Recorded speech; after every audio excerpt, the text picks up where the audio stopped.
First, I'm showing you the marble test. Okay, that's pretty flat. This is the front end of the trailer. And we head back here toward the rear. Whoa, that needs some work. As you can see, when they set our park model up 35 years ago, it came in two pieces. This side was slid over this side when they dropped it off and leveled it. But these trailers do settle over time.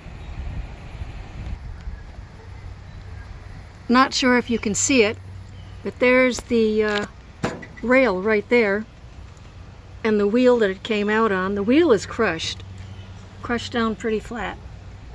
And when they settle it, they put it on these cement blocks shimmed up with wood that whatever they needed to shim it up. Here's one support back. This is the broken split piece of wood they had under this beam, and we've put a good solid piece of oak under it now. Here's the next one down, about where I dropped the second marble. This was the flimsy piece of wood they had.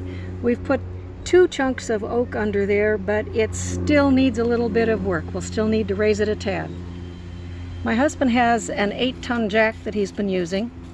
He pushes it up, then we put the shims that we think it's going to need under, and then we go and test it with the marble again to see where we are. In the very back here, we're definitely off. We've also decided to pull this slatting, whatever it is, it's rusty, it's bent, it's dinged, skirting, I guess, off the bottom and replace it. Now eventually, we'd like to screen this area of the patio in. We like to sit out here. The mosquitoes are terrible though, and they like to hide under the trailer and come out there and bite us in the evening. So my husband is making these frames. He's fitting lathing to it. Then he'll take the lathing off, paint the frames with good outdoor paint, and then staple screen around it so that it would snuggled up tight to the trailer.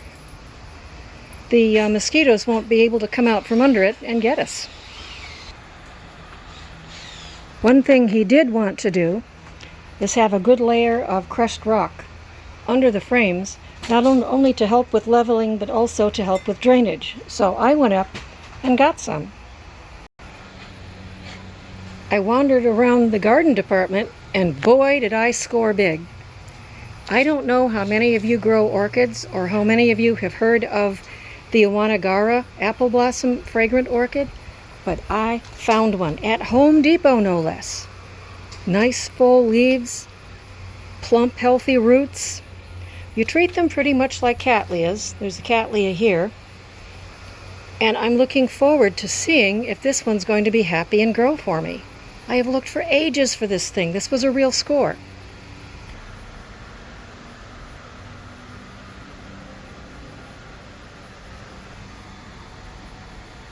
And there's Dog.